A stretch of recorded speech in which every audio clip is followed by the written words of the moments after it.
Good afternoon, all of you. I am Shyam Babu, a senior fellow at Center for Policy Research. And there are two things most of us are not really sure of. One is Indian foreign policy, other is President Trump. And we are really happy to have our own dear colleague now visiting fellow at CPR, Dr. Rani Mullen, to tell us more about these two black boxes. Since we have known her very well, being our colleague here, I'm really sure it will be a very interesting and enlightening session today. So let me just introduce Rani. She's a distinguished scholar, policy expert, and academic whose work has profoundly influenced the study of international development, governance, and South Asian geopolitics. Now she's Associate Professor of Government at the College of William and Mary and a Senior Visiting Fellow at CPR.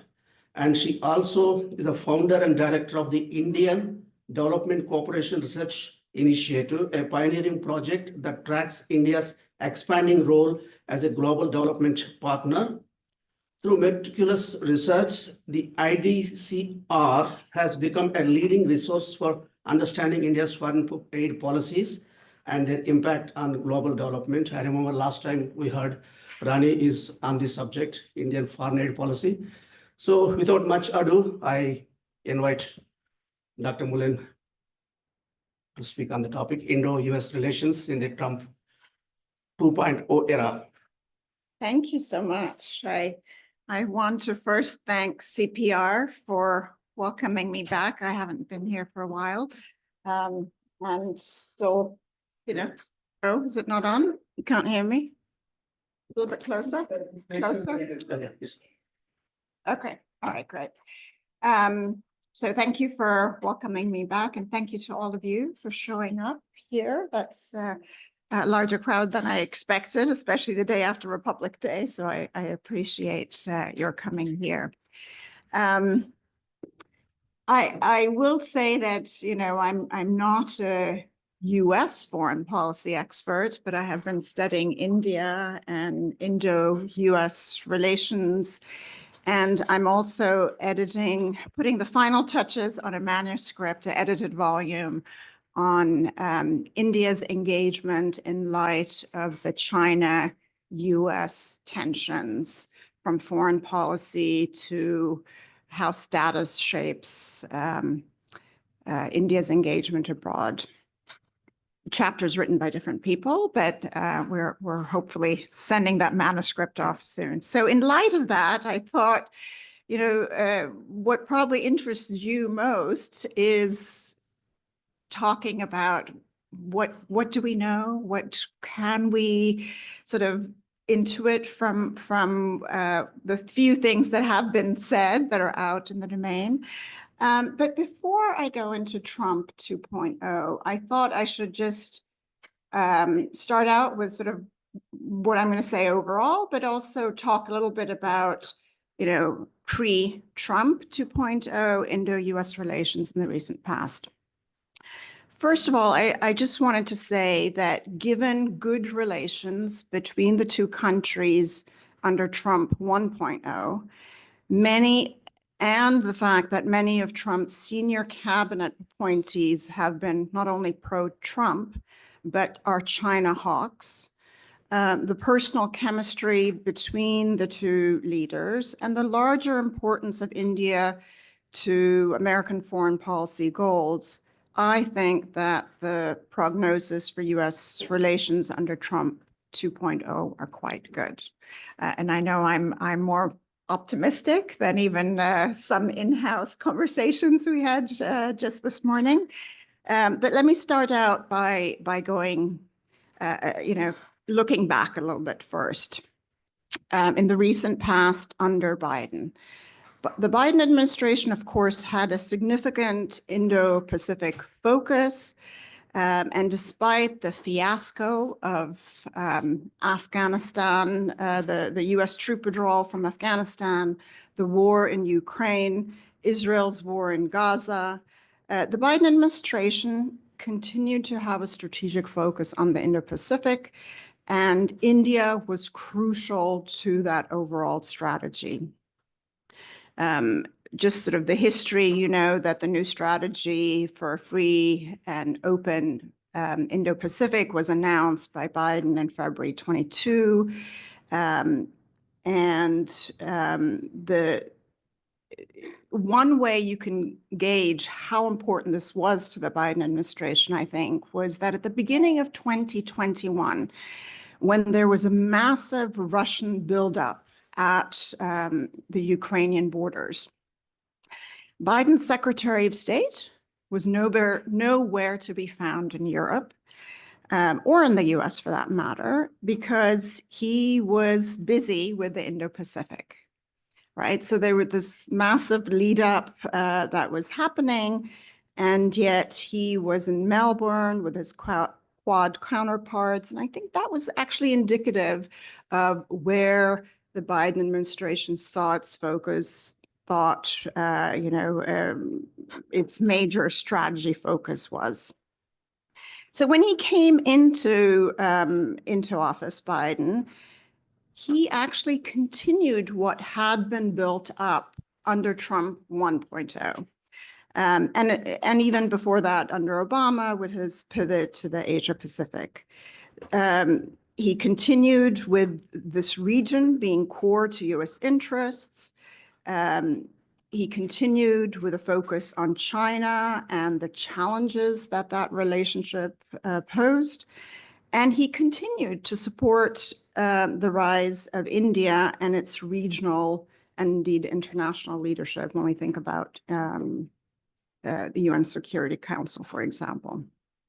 Where he differed from Trump, Biden, that is, where Biden differed from Trump 1.0 was that he had a much greater focus on regional ties, partnerships, working with allies, and this included working with India.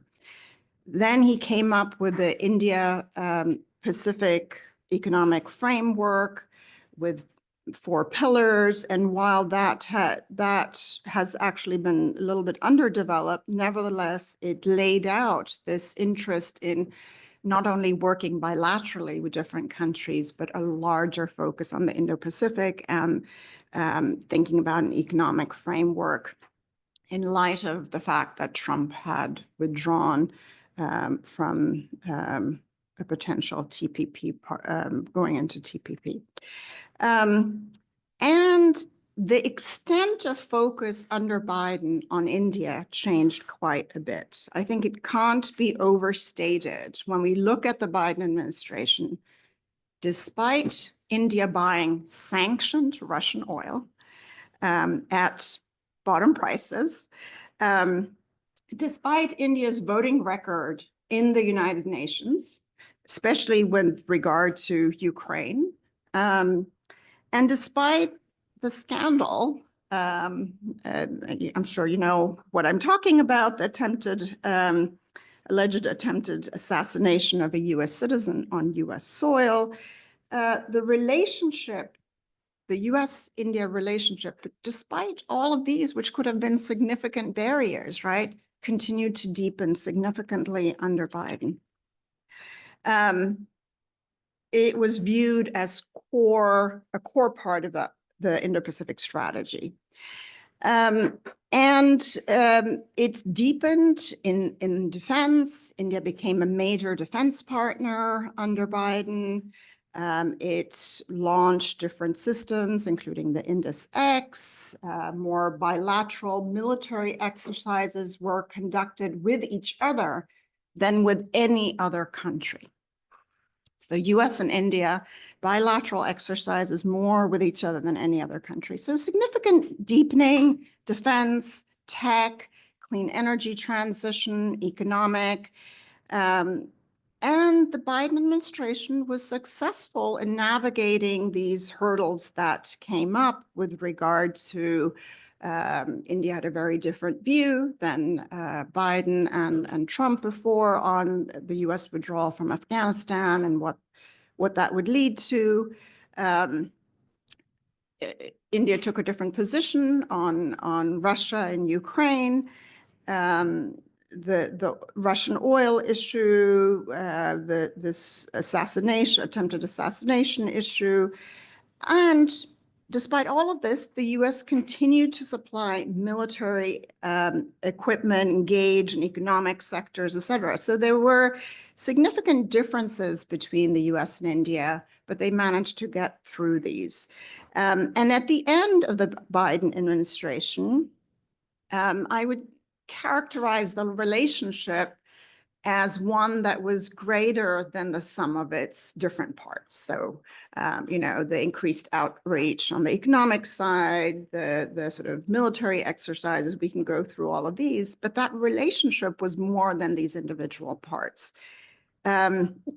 Indeed, this relationship was reaffirmed as being a comprehensive global and strategic Indo-US partnership anchored in bilateral, regional, as well as multilateral relationships and commitments to uphold the liberal international order.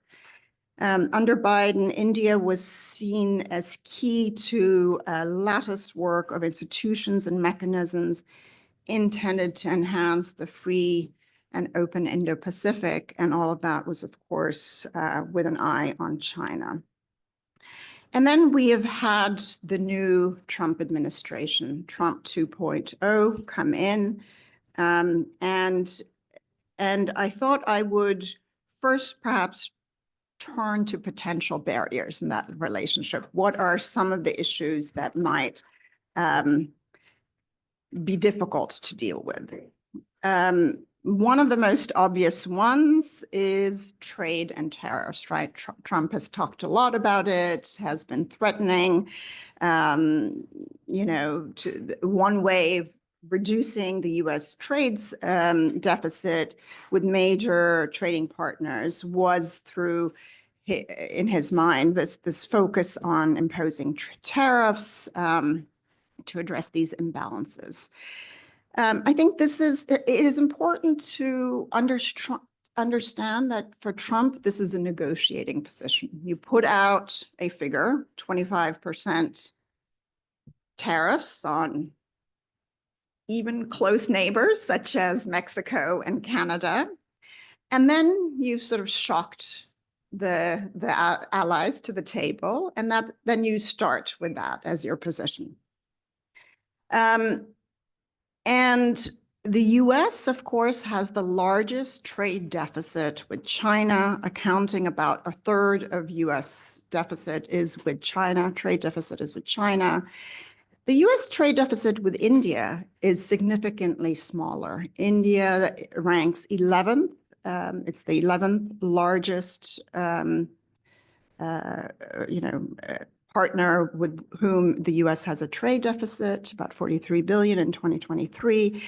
And therefore, I think there should be less worry about, Trump focusing on India. I think there are other countries that the US is more worried about. And I think we have seen since, the recent days of Trump being inaugurated and coming into power, that he's actually going slower on implementing. There was a lot of talk about on day one tariffs, right? But that actually didn't happen. So some have been pushed to a review up to April 1st. Some might be pushed further. The talk was initially on, tariffs and duties on Chinese goods of up to 60%. That has not been the talk anymore. And when trying to understand, why this sort of big talk about this and no longer after being inaugurated, I think one has to understand that President Trump loves making deals. And this is all in his art of making deals, putting out sort of a maximalist position. The other potential barrier, of course, is immigration. I think there's perhaps a little bit more that India might worry about. This was, of course, a major issue in Trump's election campaign. He has threatened mass deportation of illegal immigrants. Indians, by the way, are the third largest group of unauthorized migrants in the US outside of Mexico, after Mexico and El Salvador. And this is Pew Research information from 2022. But India has been proactive already. It has been in talks to take back 18,000 illegal immigrants, to placate Trump, and to comply with these new rules. The issue, I think, is more on the H-1B side for India, where it seems to care more about these issues. Trump was much more critical during the campaign on immigrants of all, no matter what, including the H-1B program. But he has been less critical. And in fact, lately, and I think that's probably Musk and his other tech bros whispering in his ears, but he seems to be coming around on the need for highly skilled immigrant visas of the H-1B type. Why is this important? Well, Indian nationals make up over 70% of this particular visa. Nearly 80% of the top paid H-1B applicants came from India, and 20% of these visas were allocated to Indian origin companies. But like I said, you know, he had a different tune during the campaign. And since actually coming to power, we've seen that in particular on this H-1B issue, he's actually said, I can see both sides of the argument, something along those lines. So I think there's less to worry about there too. On the issue of sanctioned Russian oil, India became the top buyer of discounted sanctioned Russian oil. Russian crude accounted for over a third of India's crude imports in 2024.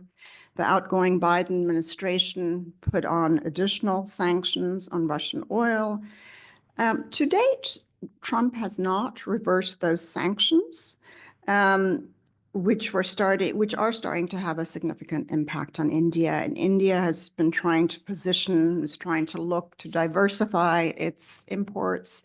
But there again, India didn't wait until sort of a wait and see approach, but was proactive early on and is indeed in talks of perhaps also buying hydrocarbon energy from the US. It has also engaged so that it has, in fact, received a temporary reprieve until February 27th to unload sanctioned Russian oil, and it can continue to buy Russian crude if it meets other conditions, such as a price cap of $60 a barrel and not using sanctioned tankers. So I think even there has been, it doesn't look too bad for India. One of the other areas that will impact India is foreign aid, the issue of foreign aid. As you know, Trump has put a halt on all aid, including humanitarian aid. There are a couple of countries that are excluded, notably Israel. But by and large, this is the policy, and it's a stop work on all foreign aids and a pause of new aid pending a review to be done in 3 months. It will impact U.S. aid in India works, and American colleagues from the embassy might even know better the extent of the portfolio, but USAID is engaged on issues such as the environment, energy transition, healthcare, and education. But USAID in India in 2024, if I have this figure right, was only 140 million. It's a drop in the bucket for India. Doesn't matter that much. Not a large amount. It will have little impact on the bilateral relationship. Where it will matter is having talks, being able to bring in tech know-how and connecting companies also in both countries to sort of think about some cutting edge solutions. All of that is on hold. So the money matters less than that relationship where you're engaging and talking with each other about these sectors. Where I see the largest crisis in the bilateral relationship is and this is not only true for India, I think this is true in general, is a crisis of alliances between the US and other countries, a crisis of multilateralism, as well as an end of US leadership on issues such as climate change. As you know, we've already withdrawn from notable institutions and agreements. So, you know, this sort of sense that the US was leading on climate change, that the US was leading and was trying to be sort of a beacon on issues of democracy, that democracy was important to the US. I think those days are no longer here under this current administration. Trump historically, and there are all indications that this will continue, has favored unilateralism over multilateralism, has favored bilateralism also over multilateralism. He has moreover targeted alliances that his administration views as undercutting the US. One in particular that will impact India is the BRICS Plus organization, now 10 member states in the BRICS Plus. There has been talk amongst the BRICS Plus organization of using non-US dollar currencies, which does not fly well with Trump. So I think that is an area where we, I think, who care about multilateralism and the larger liberal economic order are and should be worried. And this is because the Trump administration has already withdrawn from, or has said they're going to withdraw from the WHO. It takes a while to withdraw from that, but this is the second time they're withdrawing. They also withdrawing from the Paris Agreement on climate change. And if Trump 1.0, his previous time in office, was anything to go by, and given his statements, his administration is quite ready to punish allies for alleged economic transgressions such as unfair trade practices or failure to pay a fair share into multilateral institutions and alliances. We just over the weekend had the first example of that with the US and Colombia. I don't know if any of you followed that, but there was a significant issue of whether the US wanted to send illegal Colombian immigrants to the US back. And so there was a back and forth, but in the end, Colombia blinked and Trump didn't. And I think that will embolden him to use that kind of tactic. And that is something I think that is worrying. I know something that India worries about is American bilateral outreach to China. Trump's threats of trade tariffs on China were part of a strategy, but it's noticeable how much quieter that has become, specifically, you know, targeting China, and much more focus on our direct and close neighbors, such as Canada. My husband's Canadian, just full information there, or Mexico. So I think, you know, these are worries in terms of any deal that Trump might want to do. But I think India has also been attuned to that, has been working towards outreach of its own to China. and in trying to settle some of the, or calm down, notch down the tensions on border issues. With India reaching out over the past year to try and normalize the relationship. I have my own views on that because clearly India has not gained anything the last few years. If anything, it has lost land to China. So, but this is a strategic decision India has made because of its worries of how things would play out with this new administration. So let me then, having covered what I think are some of the major potential barriers, turn to the bright spots in the bilateral relationship under Trump.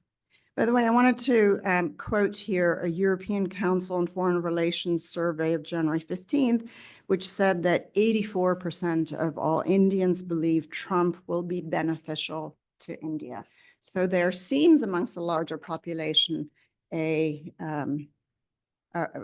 positivity with regard to the bilateral relationship. I think it is very likely under Trump that the Indo-Pacific will remain a strategic focus, and that India will maintain its position as a major strategic partner in the region. And there are already indications of this. I mentioned his appointees, Trump appointees, major cabinet positions being given to China hawks. You know that the day after President Trump's inauguration, the Quad foreign ministers were hosted by new Secretary of State Marco Rubio in the US, in Washington, the day after inauguration. And a readout from the bilateral meeting between Rubio and the Minister of External Affairs, Jaishankar, stated a shared commitment to continuing to strengthen the partnership between US and India, that they had discussed critical and emerging tech, defense cooperation, energy, and the free and open Indo-Pacific. And Secretary Rubio also emphasized that the Trump administration wanted to work with India to strengthen economic ties as well as address illegal migration. While these are, of course, intended for the press, I think the visuals of meeting with the Quad in Washington the day after inauguration are quite telling. Visuals such as who was there at the inauguration. If some of you watched it, you might have noticed some very rich Indians there. So I think there is hope that the role that India has played, the close relationship under the Biden administration, which built on the close relationship under the Trump administration between the US and India, will continue under Trump 2.0. Sectoral cooperation between both countries in defense and emerging tech will continue to grow. I think there's no doubt. The one area I also wanted to mention, which I think gives us reason to hope that there's going to be a continued sort of growth in the bilateral relationship, is what we in IR call the individual level factors, which is to say that the relationship between Trump and Modi under Trump 1.0 was a good one. They personally connected, there was rapport there, and there's every indication that that will continue. They have each invited each other.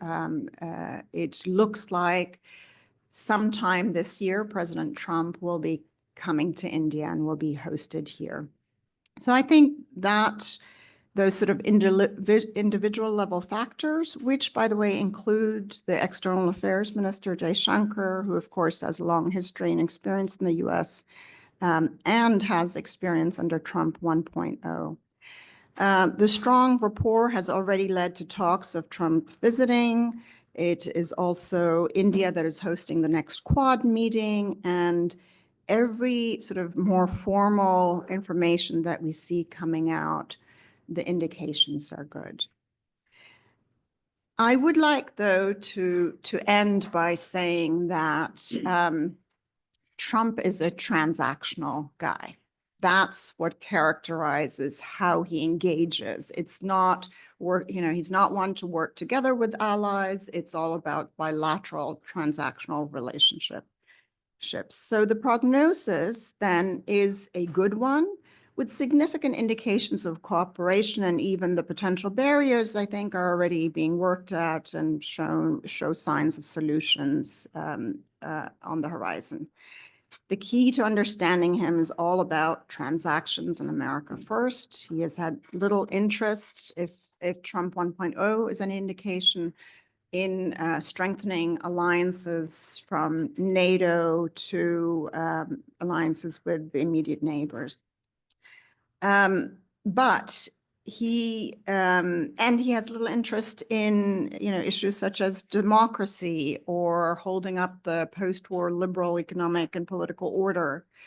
But the Indian government knows this and has already engaged proactively on this. And so I see, when I look at sort of the future of the bilateral relationship, I see it strengthening. There could be a bilateral trade deal, which has been talked about for a while and has been worked about on. But I think maybe now India might have more interest in engaging on that.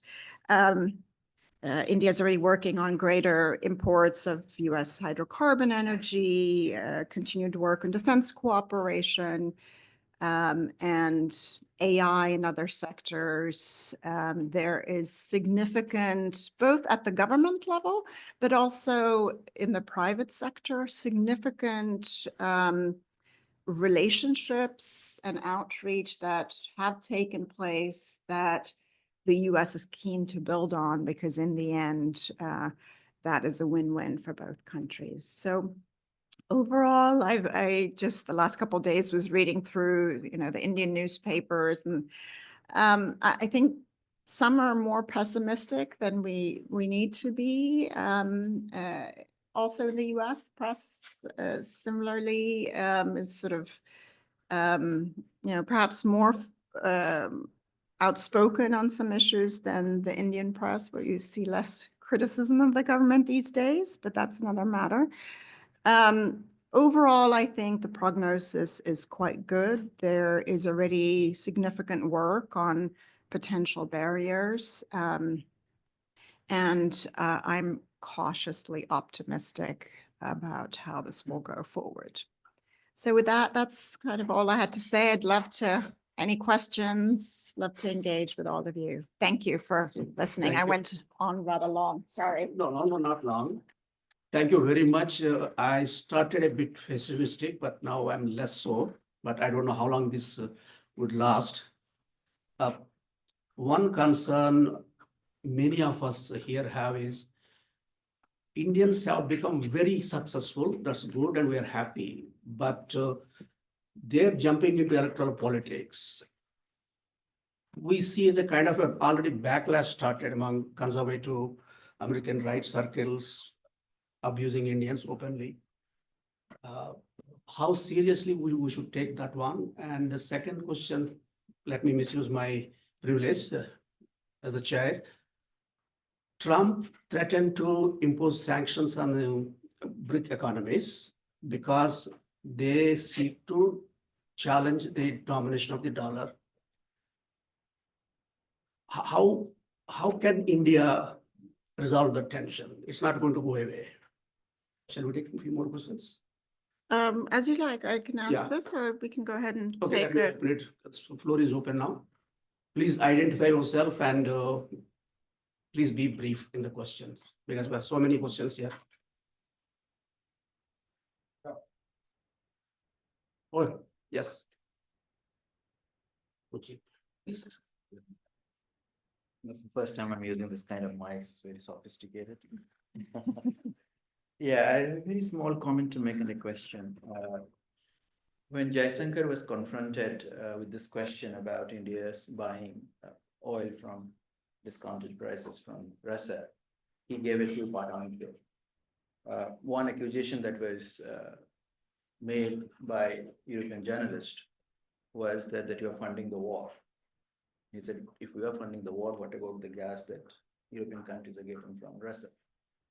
And the second thing he said, what options you have given to us? So why should not we explore this option? Now, I was just wondering whether, of course, it depends how all these things are getting resolved, if at all they're getting resolved, whether that is really going to play any role in terms of whether you are expecting any pressure from American administration on India to kind of to address that. My other question is, in recent months, in the last couple of weeks, Jaishankar has made another important statement, which is regarding the possibility of war between Israel and Iran. That's a major concern because that will have a direct implication so far as the energy crisis is concerned, and which will clearly affect the regime here in India. So what prospect do you see that about that particular conflict? Yeah, Namita. Thank you, Rani. I'm Namita Ahi, I'm a senior fellow here. I was wondering from what your talk about Trump sort of driving these bilateral negotiations and deals, and the fact that he's pulled out of the WHO, the Paris Climate Agreement, and we have seen a complete destruction of international law in Gaza. So are we seeing a moment in time where the international legal order is basically going to collapse and we are going to renegotiate the international order in these bilateral ways? And who gains from all of this? Are we going to see China gaining from this position that President Trump has taken with respect to the US foreign policy of not working with allies? So you lose your allies in these bilateral processes, and who benefits from that? It's the first Trump. Okay, You can- yeah. That's a good difficult round of questions. Okay. So right-wing abuse of Indians online in the media. I mean, it's not just Indians, right? Who the abuse of immigrants, the kind of language, also that Trump himself used in his previous administration. These are worrisome.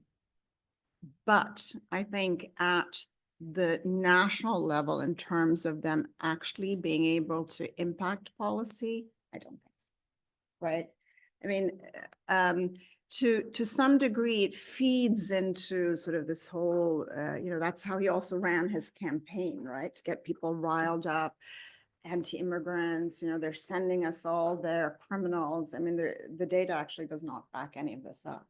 But it is the way he ran his campaign and how he played to his base. So I think in terms, it's unfortunate, but I don't think it will have any impact on actual US policy towards the bilateral relationship. BRICS Plus and dollar domination. The Biden administration did not sort of get involved in this issue because it has been an issue for a while. BRICS, even before it became BRICS Plus, has been talking about sort of the dollar domination, writing contracts and, using other currencies. As you said, the issue is not going to go away. I think it's going to be paused because I think all the 10 BRICS countries know that, and Trump has said so, that he would not tolerate this. I think longer term, beyond Trump, that's an inevitable way things are going to go. I just think that it's not something. I think the BRICS Plus grouping will have to pick their fights, and I don't think this is one that they will want to pick. That's my take on that. On Jay Shankar and buying discounted Russian oil and what other possibilities were there. I mean, the US went after many other countries to try and, who were buying sanctioned oil. India was an anomaly in that. And I just wanted to point that out. I mean, it was hugely beneficial to India, of course, buying cheap oil at a time when the economy was, it had plummeted -7% during COVID and trying to recover. And then oil, India imports a large part of its energy needs. And so, so of course it was hugely beneficial, but I don't think that it was necessarily that India had no other options. This was the best option for India, and it benefited India immensely, and they got away with it, right? Because of the importance of India to the U.S. in the Indo-Pacific. I think that's the short answer. Now there is this question because Biden had increased the sanctions before leaving office. They are still in place. I think Trump thinks he can leverage monies from these sanctions. But India is already pivoting. It's already looking at buying some hydrocarbons from the US, looking at the Middle East, where it traditionally, before this recent time, Middle East is where India bought most of its oil from. So I think there is already a sort of moving back to its previous suppliers. Israel, Iran. That's a difficult one because I think the statements coming out from Trump, both with regard to Gaza and West Bank, I personally am quite worried about. Israel is exempt from this aid embargo, as is Egypt, I just heard this morning. President Trump has been asking Jordan and Egypt to take more Palestinians.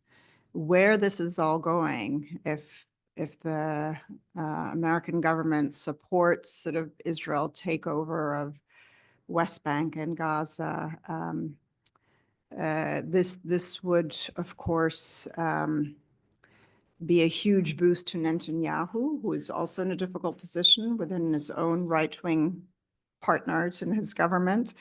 Would it embolden him to the point that he would engage Netanyahu, that is, in a war with Iran?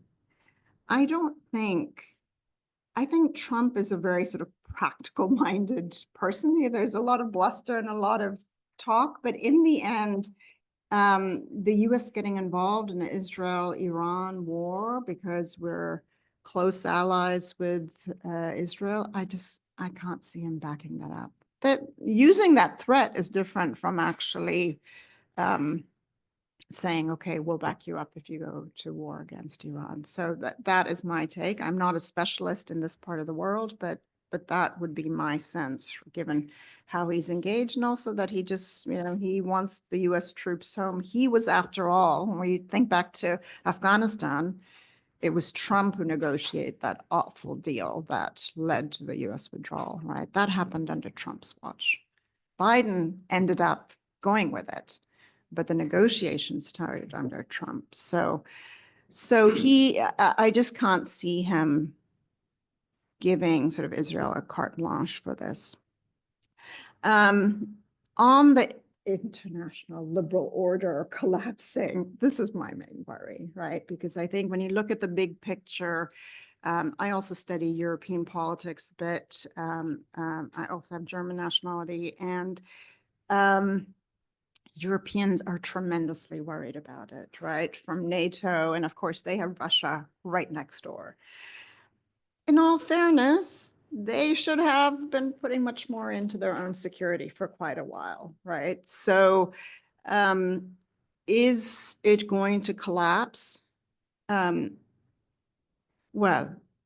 there's always hope. The current administration cannot stay beyond 4 years in power. Let me just say that. Unfortunately, I think what will happen with Americans pulling out Paris agreements, WHO, there's sort of talk about, if you believe the 2025 agenda, the World Bank and others could be up on the chopping block too.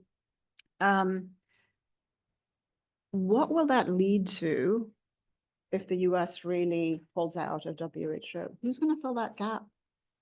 China is waiting. Is that in our interest? So I hope not. I hope we think longer term. And I think there are enough people, from Marco Rubio to others in cabinet positions who are China hawks and who will speak up sort of in terms of a larger strategy. If we're worried about China, do we leave international multilateral institutions for others to take over? After all, what is the lesson from Afghanistan? Who is the largest actor in Afghanistan today in terms of calling the shots?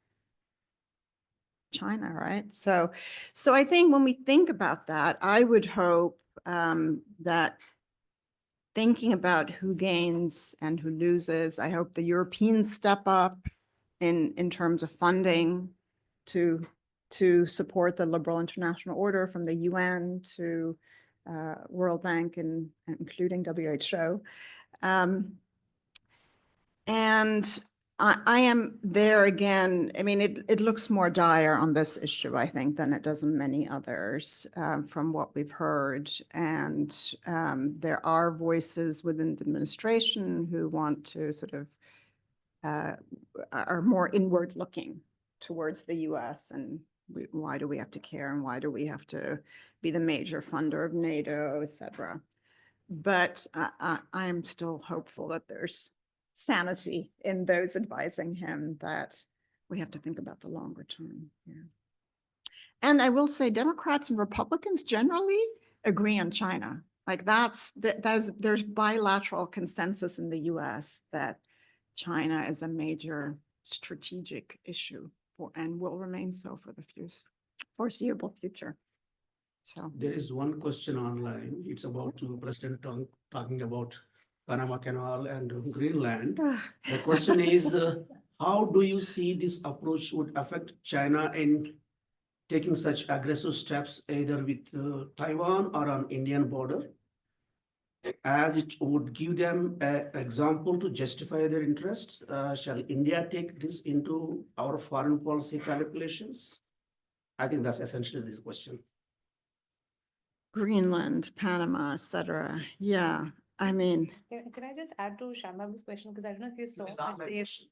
Yeah, no, but your earlier question, because it's in the news that the Trump administration is sending people to gurudwaras and to crack down on illegal criminals.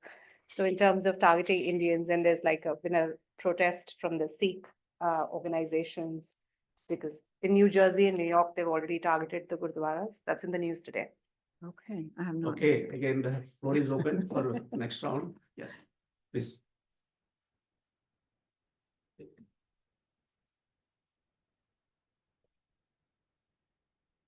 Trump can get a third term, no, Elizabeth? No, this is Consecutive it. 2 terms. He's done after this. I think it is consecutive 2 terms. No, Okay. two terms. Right.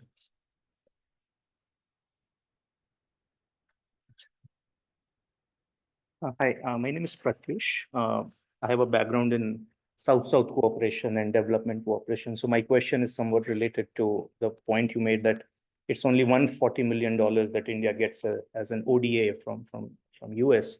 But there are various other countries in the global South for whom, who depend on foreign aid coming from developed countries.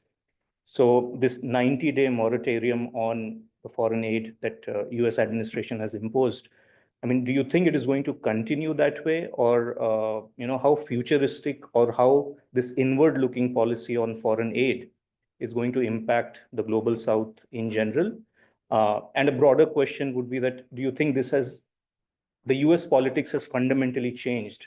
This is a Trump policy, but do you think it might continue beyond Trump as well? Yes, sir, yes.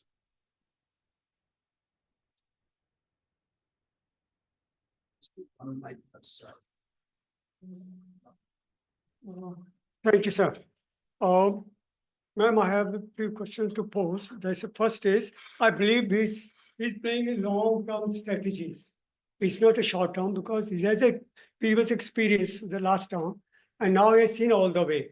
Yeah, all his steps, all the steps he has taken, it seems to be long term. I come to India first. In India, on India case, this Bangladesh case, he was openly said that the government should be careful about the position of the minorities and specifically Hindus. He said we won't tolerate that. So that is his position on India. This should be very clear. He's very friendly to India, so to say. I don't know what happens, but he is friendly, sincere to India. Now about Ukraine. He said 90 days. Why say not 60 and 120 days? What is behind 90 days? That is strategy. It's very important. So what you want to see, I don't want to go into tell you other people have to speak. I can tell you all about that. Why he's 90 days, right? So this is NATO is involved, right? He wants to do whatever you want to do, then I'll come on. That's one. And another thing is, man, geopolitically, the person thinks he's on geopolitics. Now, he's playing an element of surprise everywhere. Surprise. The Russians are come with counter surprise as well. He want the Iceland, he want this Gulf, and he want that, and he's going to take over all this. This Russians say we want Alaska, right? We sold it for a penny and an acre to you, give it back to us. So this is going to be conflict. So I don't know why he's diverting the position. Somewhere behind, he's consolidating his strategy that will be an element of surprise. Thank you. Any other questions? Hi, hi, Rani. I was just checking on to follow up on the question on overseas aid. I mean, you did a lot of work on Indian aid as well as in your institution. There's a lot of work on China aid. So I'm curious about how you see this kind of decision impacting third countries. In the sense, this whole China, US kind of aid competition story, especially in places like Africa, which seem to be outside of Trump's vision. Do you see that essentially countries like China will now get a much freer pass going forward, given that Trump doesn't seem to particularly worry about these implications for these countries, since he's essentially, as you said, not interested in this international aiding influencing other spaces, the Pax Americana story. Okay, yeah, can I go ahead before it's already a long list of questions? So great. Greenland, Panama, and how that might impact China with regard to Taiwan. Well, I mean, I wish I could say it's just Trump shooting from the hip and not to, take it too seriously. I think he really believes that, and of course, why Greenland, rare earth minerals in the competition with China, right? Where can you get hold of these minerals? But we, despite what Trump says, we do still have a liberal order. We do still have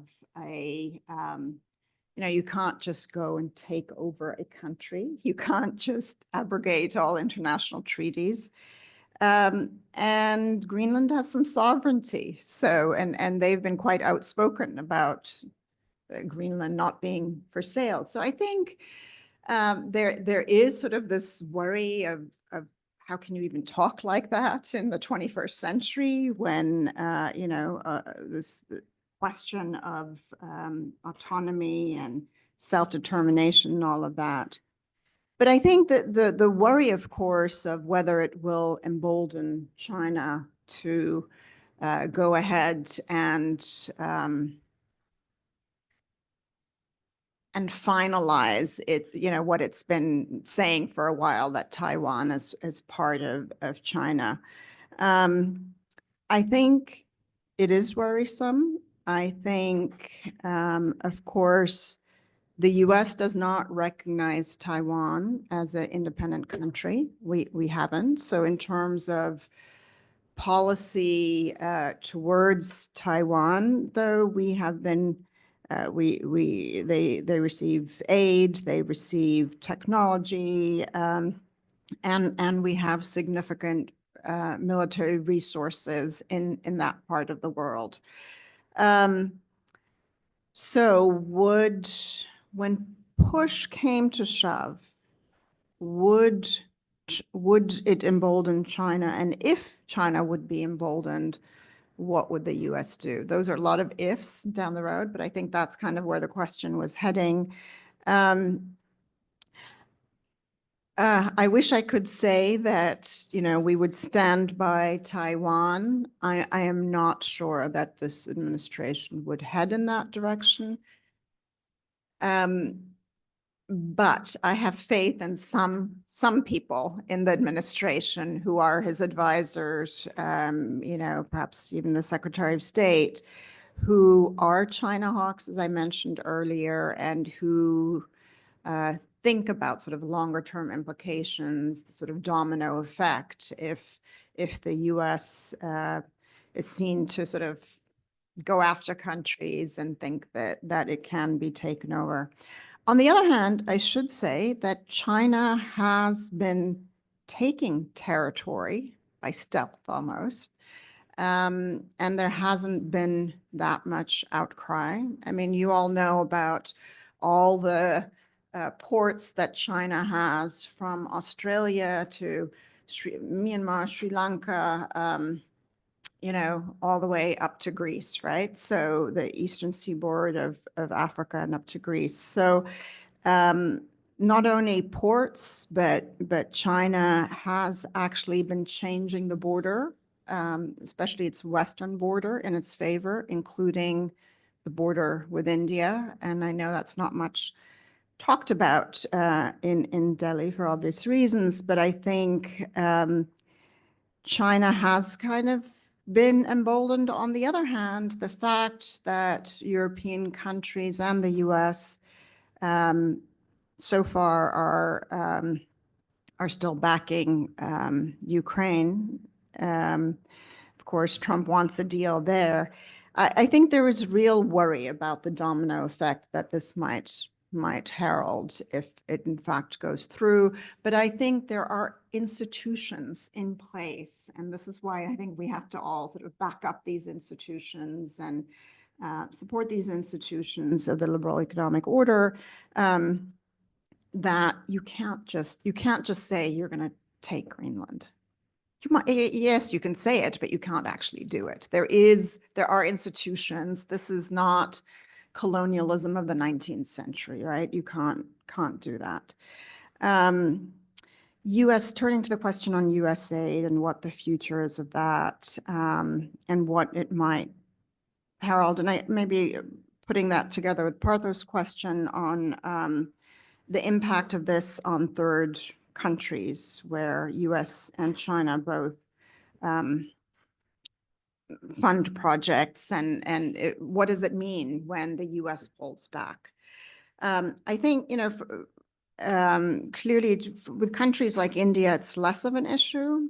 I'm currently on sabbatical and I'm living in Ghana, and so I have an insight into how it's working in Ghana. And Ghana, the US has a close relationship with the Ghanaian government. If you've been following what has happened in West Africa over the last couple of years with several coups and sort of militant governments taking over, Ghana is sort of an island of tranquility in that region, but the Chinese are significantly involved there, from illegal gold mining and illegal fishing to building significant, road projects, harbor project, also right in Accra. So that's where it matters more, Partho, I think, is in other countries where both the US presence as well as the Chinese, US was sort of a counter to the Chinese presence. And if the US leaves, it matters not only for leaving that sort of aid space to China, but also the political leverage that comes with engaging, with foreign aid and having those conversations with the government. So that is something I'm much more worried about. And look at what's happening in Afghanistan, look at what's happening in Myanmar, countries where the US is not present anymore and where aid is not there in a significant way. That has only emboldened the Chinese to have a larger footprint. So that is worrisome, not for India, but for the larger sort of global economic order. And it's not the dollar terms of engagement that matter. It's more what that brings with it, an engagement, a relationship, that sort of tech know-how that comes with it. And that's something I would be much more worried about because we've seen it happen. We've seen it happen in other countries where US has been less engaged and China moves in. And then this issue with Ukraine and surprise as part of Trump's strategy, I think we can all agree with that, right? He kind of shoots from the hip and says these things. And I do believe, he ran his campaign, Trump that is, ran his campaign on ending the war. He said he would end it on day one, right? When he came into office, he would end the war. So there is pressure on him to deliver on that.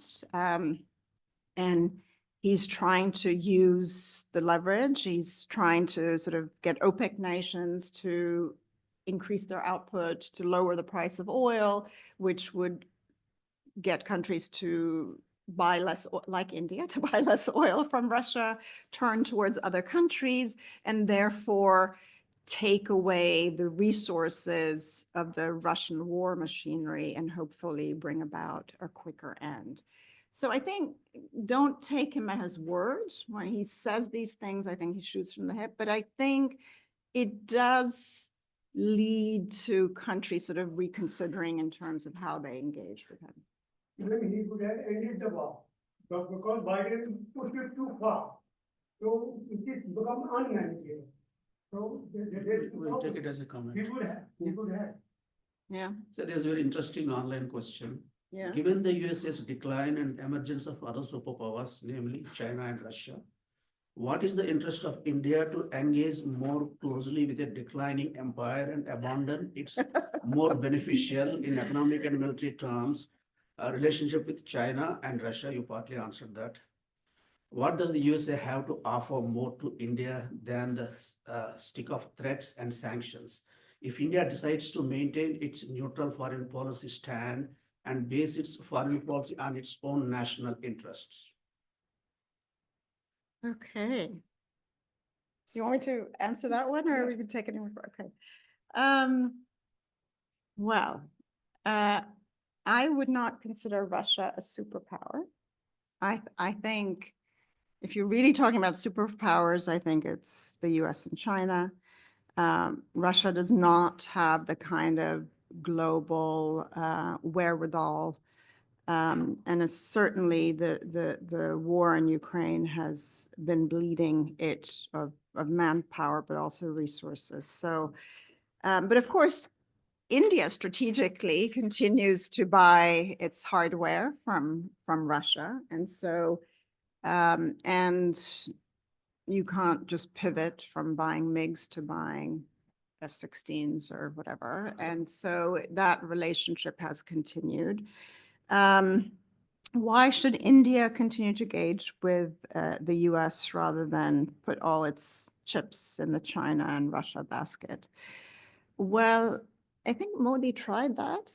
Remember in the early Modi 1.0 days, there was such euphoria that this was going to be the wonderful relationship between India and China and, a new era. Where has that been? I think the upshot of that has been that China has taken areas that were at least in the no man's land in Ladakh and other areas. The relationship has been a tense one for the last 4 years. And India has not gotten much out of what it thought, at least, of that relationship with China. Now, of course, it has a border, shares a very long border with China. So it's in India's interest to remain engaged with China. And Russia is also part of the historic relationships going back to the 1971 war and the Soviet-India Friendship Treaty, and sort of the military history there of buying from Russia. So of course, it should remain engaged. Just like the US is not going to stop talking to Russia. And if Trump 1.0 is anything to go by, his buddy Putin is, he'll want to make a deal with him. And that's who he is, Trump. He wants to make a deal. And if that deal is with autocrats, that doesn't matter, right? He's more interested in the deal. What does that then mean for India in terms of why should it engage with the US? Well, I think engaging with the US has actually benefited India tremendously. When you think about where, and I don't only mean in the political realm, think about sort of cutting edge technology. I think about not only defense cooperation, but AI, fintech, and all kinds of cutting edge frontiers where closer relationships between India and the US have been quite beneficial to India. Beneficial to both sides, really. And so I think to say that, US power is declining and one should not put all the eggs in the US basket and pivot towards China and Russia, think about where that relationship with China has gotten India today, if you're really honest about where that relationship is. And what India has gotten out of the relationship, closer relationship, both in terms of economy, in terms of strategy, in terms of India's rise. The US has been one of the largest supporters of India's rise. It has pushed when China, notably, has been blocking India's attempt to get a permanent seat on the UN Security Council. The US has been backing India. So that's just one example, I think, why there is a win-win for both sides, for Trump as well as Modi, to engage in the bilateral relationship. It has benefited, and having that relationship with US has helped India in its relationship with China, as well as Russia, I think. So I think there are advantages for both sides to continue to build on that relationship. And that's my hope and understanding also from what I see coming out of the Trump administration is that it is very likely that that relationship will continue to build on the foundation it already has. And it's very likely that both Trump and Modi will continue to build on that relationship because it benefits both the countries. Any more questions? There is one online. How would you see US talks with Iran? Basically, he's asking whether Trump will revive the nuclear deal.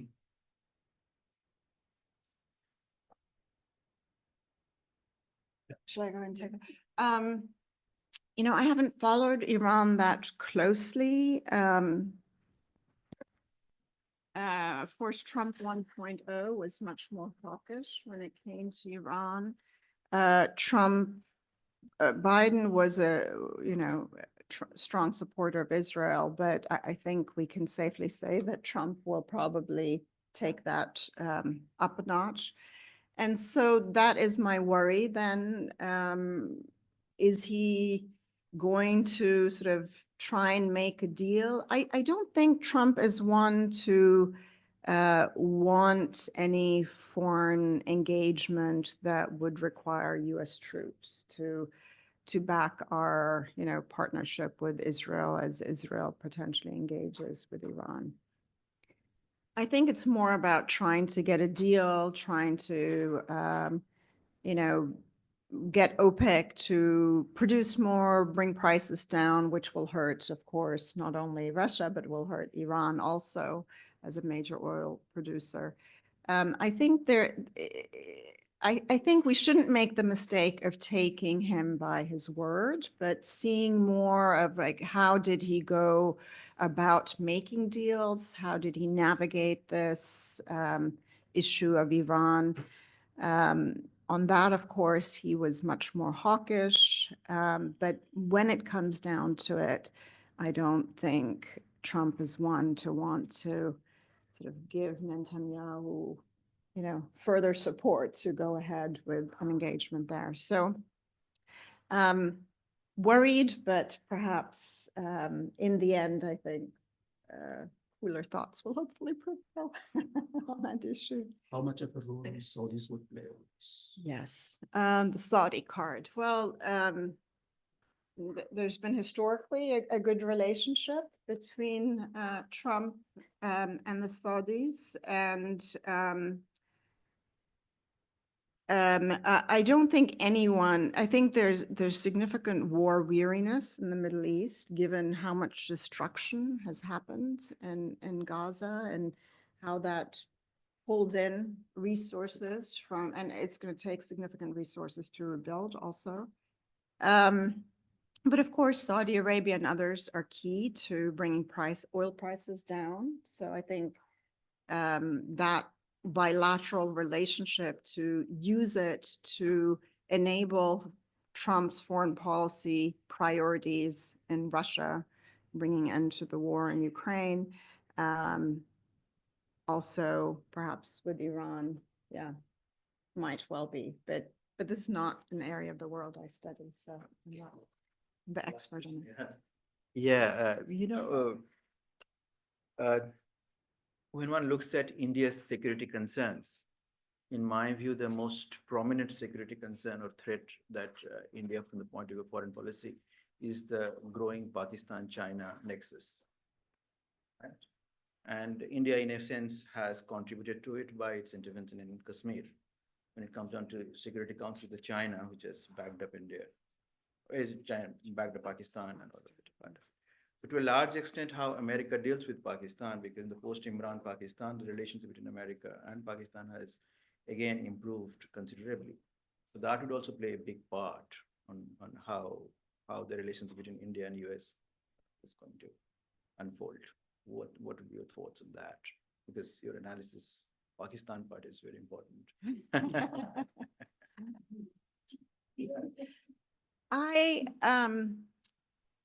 Pakistan is basically broke and has been for a while, right? So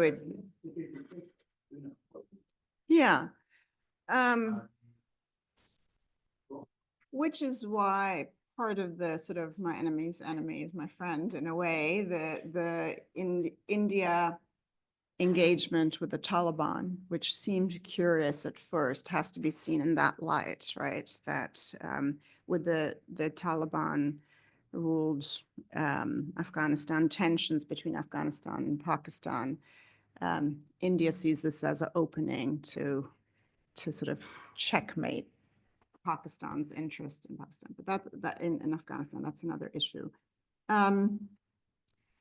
I think India should worry less about Pakistan. I think the neighbor to the north is more of an issue.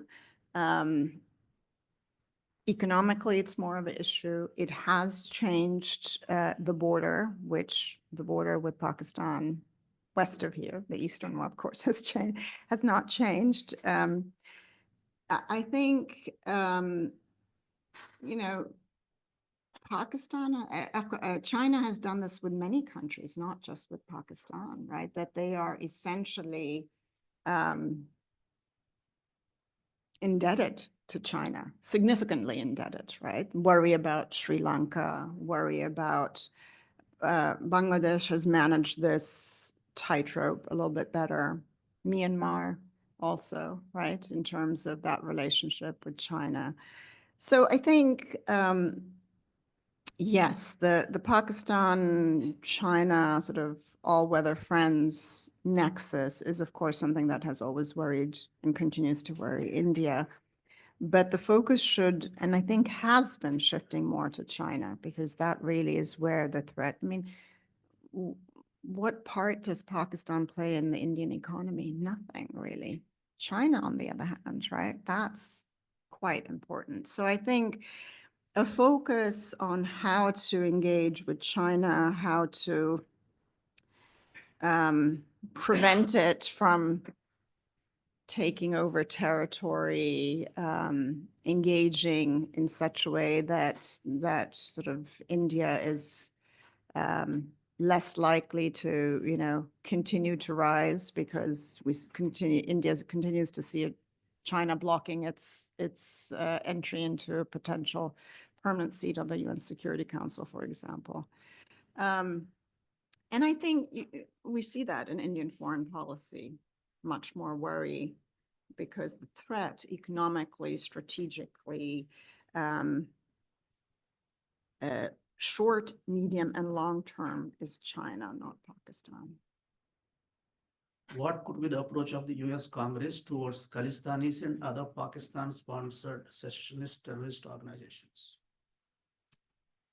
It's interesting how this has become such an issue for India. And what part of the population are they? But, this sort of pro-Khalistan movement in both the US and Canada, they're like next to nothing. And so I would challenge India to think about why India has made such a big issue out of this, honestly.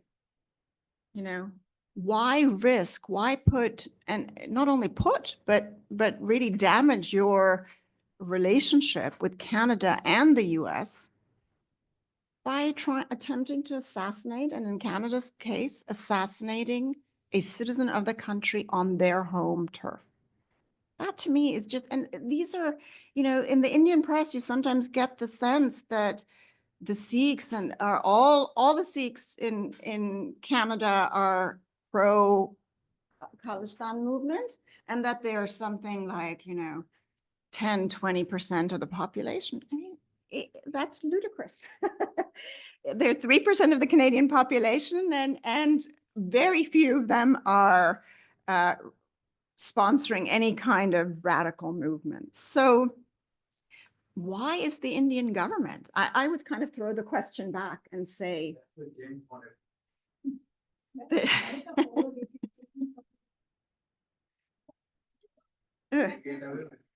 well, I mean, it's fair enough to bring those things up, but that doesn't mean that this is not a significant issue, right? And who has been hurt by this damage to the Indo-Canadian relationship and the potential damage? I think the Americans navigated it differently, to the India-US relationship. Was it worth it?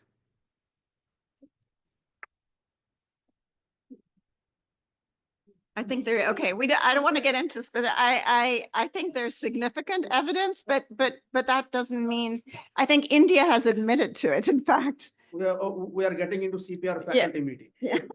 That's dangerous. We always do it in indoor, not in open. So we all want to be, in a way, reassured again about your positivism about Indo-US relations, that Indo-US relations is greater than some of its parts, you said. But what exactly? We also, if I may inject slightly less optimistic note, is it is on. I'm just saying that yes, we must hope for the best, but we also need to prepare for the worst. Of course. Carry a revolver. And the question therefore is, what is it that we need to prepare for the worst? That is the one option, as someone who asked the questions of the internet, is dump the US and go and get into bed with China and Russia. That doesn't seem to be a particularly sensible thing to do. But what is it that we might need to do to prepare for the worst? What kind of risks that might arise that we need to try and mitigate as much as possible is one of the issues that I think it'd be nice if Rani had some thoughts on that as to what kind of protective measures we can take. The other is, in a sense, I don't know how the world will react to this, but and even the US may not react in the same way that the Trump administration thinks. The one question which didn't come up was a more existential question, which I mentioned to some extent, is the withdrawal of the US from the Paris Agreement. And essentially, Oh, and the now, to me, the drill baby drill doesn't really matter that much because it's not as if the oil consumption of the world is going to blow up. It's if it's US oil will displace oil from somewhere else. But the broader story of not being part of the climate negotiations and structures, etc. We have always had in India one strand which has been very reluctant to engage with climate negotiations, saying that we are trying, the West is putting the burden of their problem on our backs. Do you see this particular segment within India, therefore, getting more? Will India then also be among the countries that slow down on climate actions? How do you see that happening elsewhere? If there is a global slowdown in climate action, then the risk is, of course, that 5 years of a slowdown in climate action might actually then be dramatically worse for the planet. So if you have any, if you're hearing anything about that in your conversations, so these are the two sort of, I mean, one, what kind of preparations can we do to prepare, and two, and specifically in the case of climate, what kind of actions do you think, do you have a prognosis about whether other countries will also sort of be similarly slow down on climate actions, or whether they'll actually sort of redouble on them, is something that'd be interesting to have your opinion. Please ignore my part of the question. That is the final question from Partha. okay. I was just Double. being the negative part. I mean, the positive part I think is important. Protective measures. What can India do on its foreign policy to take in the Trump era? I think in many ways it has already. I think in this new world of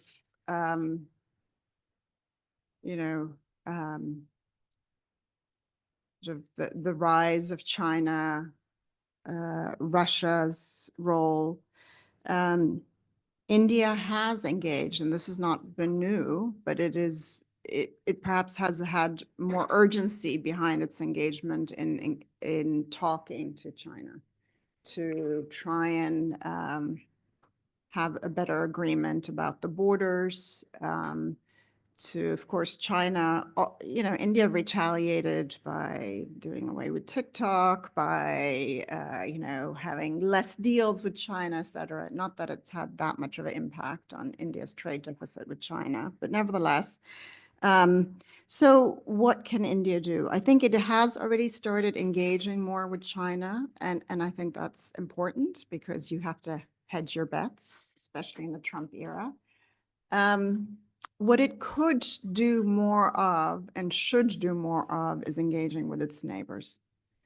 And that includes the relationship with Bangladesh, which has deteriorated significantly. On Sri Lanka, they have reached out, but I think there's more they could do. Pakistan is a perennial issue. Afghanistan, they have engaged, but maybe, you know, thinking about how to engage with neighbors. Even there's some movement, but I think when, you know, the close neighborhood region from Myanmar to Bangladesh, I think it would be in India's interest to do more. In terms of Russia, the Russian question on Russian oil, I think there it is already. It has to placate Trump to some degree, and so looking to buy oil from its original partners in the Middle East, I think makes sense. But India also has has connections with Russia that might prove useful for the US, same with China. So I think being potentially being there as an interlocutor is also something that India could do perhaps a better job of in the region and beyond. On the Paris Agreement withdrawal, I mean, it's heartbreaking. It's so heartbreaking for so many people, I think, who care about the environment. But for the Indian segment that are reluctant to engage, I would say, you know, today's a clear day, but most of the year, just look out your window. I talked with a doctor this morning, and she gave me some stats about decreased life expectancy because of air pollution in Delhi. And 10 years, and the number of increased lung cancer, right, amongst young people who are non-smokers, the percentage of people who are showing up at with lung cancer in their 30s, et cetera. So it is not in the US interest to long-term withdraw from the Paris Agreement. And I think after this administration, the next administration is likely to do what Biden did, which is to make a reversal of that. Unfortunately, right now, we're at a point where the withdrawal of the US from the Paris Agreement has left this question of who will lead. And I think many European countries will have to think about if this is something they care about and they do have the resources, then they need to step up more. Unfortunately, what this means longer term from sort of the US disengaging with UN institutions, Paris Agreement, et cetera, and different regions of the world is, I think it will hasten the demise of US leadership potentially. Because, you know, if the US is not there, the WHO is not going to implode. It's not going to go away. Europeans will step up, others will step up, and China will step up. And in effect, that will mean that we're giving up the leadership of and sort of vision that came with that of what the role of WHO was, where Paris agreements should head. We're giving that up to other actors who will move into that vacuum that has been created. And that's really unfortunate because in China's case, I don't trust that their thinking is that, you know, WHO and all are sort of part of the liberal post-war order that they want to support, right? I think China also takes a more transactional view to many of these issues. And so to you know, should the US's withdrawal, I think that's what you're asking, Parthos, is now that the US has withdrawn, what does that mean for India? Should India turn the other way also? Because after all, what's in it for India? And anyway, you know, were developing countries carrying a unfair share of so trying to deal with the environment when the largest polluters historically have been the global north, Western European countries and the US. or North America. And I just think that that's just old thinking, right? You can think about that in the abstract and say that, but when you have pollution levels that in Delhi and most major cities of India are the worst in the world, how can one then say we can't look at climate change, right? I mean, it's important for India and it's important for the world that India thinks about this and cares for its own population and thinks about reducing its coal imports and that transition that was inaugurated under Biden of sort of coming up with new technology that can help reduce the dependency on hydrocarbons in both countries, right? It's unfortunate in so many ways. I find it heartbreaking, these steps that have been taken under the new US administration. My hope is that administrations come and go. This one is limited to 4 years. And I think that's the approach India has already started to take. You've got to engage sort of, this is a transactional government. You have to play that game to some certain extent, but long-term, it's not in the interest of India to leave these areas where India had also done significant work in, joining in on these commitments to address climate change, et cetera.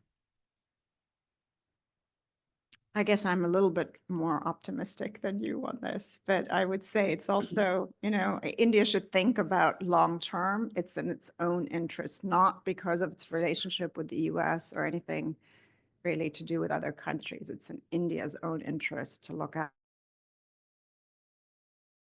after the air and the water table, et cetera, that enables quality of life for its own citizens. Yeah, go ahead. Oh, thank you. If there is time, I will ask. No, you have already asked. It's fine. Quickly, on the tails of what you said about India being could be a bigger interlocutor for the region and beyond. I just moved here from Africa. I was in Latin America before. And there's, I'm not going to say there's a debate, but I was in Addis Ababa a couple of months ago, and there was like, with Trump taking over, who is the singing voice for the South? It is Modi. It is because he's got the wage and lobbies of the African Union to get into the G20, and because India's big. Is it China because it's a purse, or is it Brazil, Lula in Brazil because it's harmless, but also the charm works in certain ways? Sort of like, is there a new Sukarno type of, well, this, let's say the global South or the developing countries? Can India be that voice, or in a US? That's an interesting question. You wouldn't care. Yeah. Well, I mean, the US cares insofar as it leads to independent policy, like the BRICS Plus, right? Yes, And exactly. shifting away from the US dollar dominated trade in everything from oil, et cetera. I don't really see Modi playing that role. I mean, he's now in his 3rd term.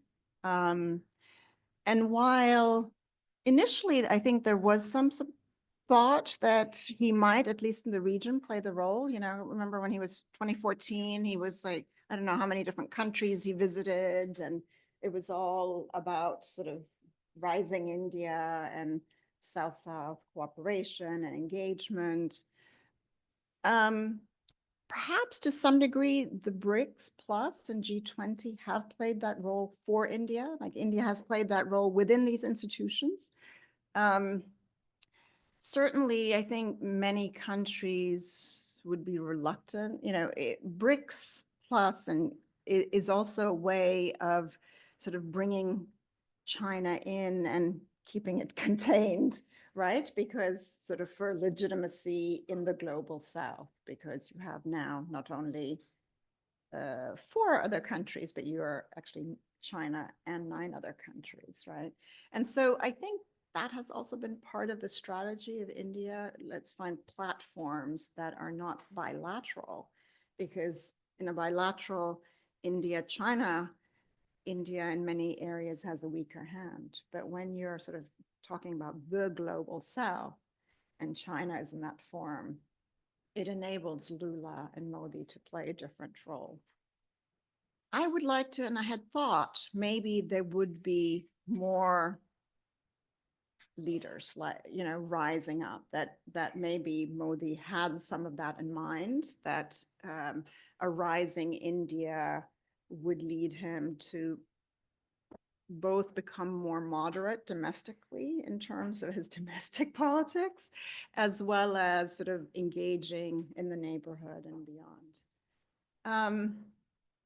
There's some signs that I think, you know, he and Jaishankar, his sort of implementer, is a really hard, they have a hardcore understanding of power in terms of, you know, much less idealistic, right? Gone are the sort of the 60s and 70s of right post-independence, South-South cooperation in that way.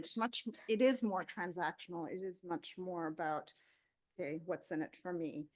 And yet, it did not go where I thought, you know, things were maybe heading in terms of South-South, the rise of the South more generally. Nevertheless, BRICS Plus has grown. They have ambition. And they, in the political field, they have really been, and G20, where Brazil, India, and even China have engaged and pushed. So that gives me a little bit of hope that there are these institutions. You might not have one leader or even 2 or 3 leaders that speak for the global South. And, you know, many countries wouldn't want India to, or Xi to speak for the global South, right? I mean, there's significant domestic issues from on religion, caste, you know, I don't want to get into domestic Indian politics, but there are many reasons that other countries might not want India to lead, right? But in a constellation where India is part of other leading Southern countries, that takes on a very different tone. And it might rein in Modi's and Xi's more radical tendencies, shall we say, in foreign policy as well as domestically. Or that's my hope. Thank you. So thank you for it's the right talk at the right time, something we have been waiting for. And welcome back to CPR and coming. Thank you very much. Please. Thank you. Thank you for all the good questions. I was thinking all the while, why you are so optimistic? You spend too much time away from CPR. Please come back. Well, I must say, hearing about the politics here today also You spend the whole day. I spent basically the whole day here. Yes, quite Very nice. disheartening, Thank you but very much. okay, thank you.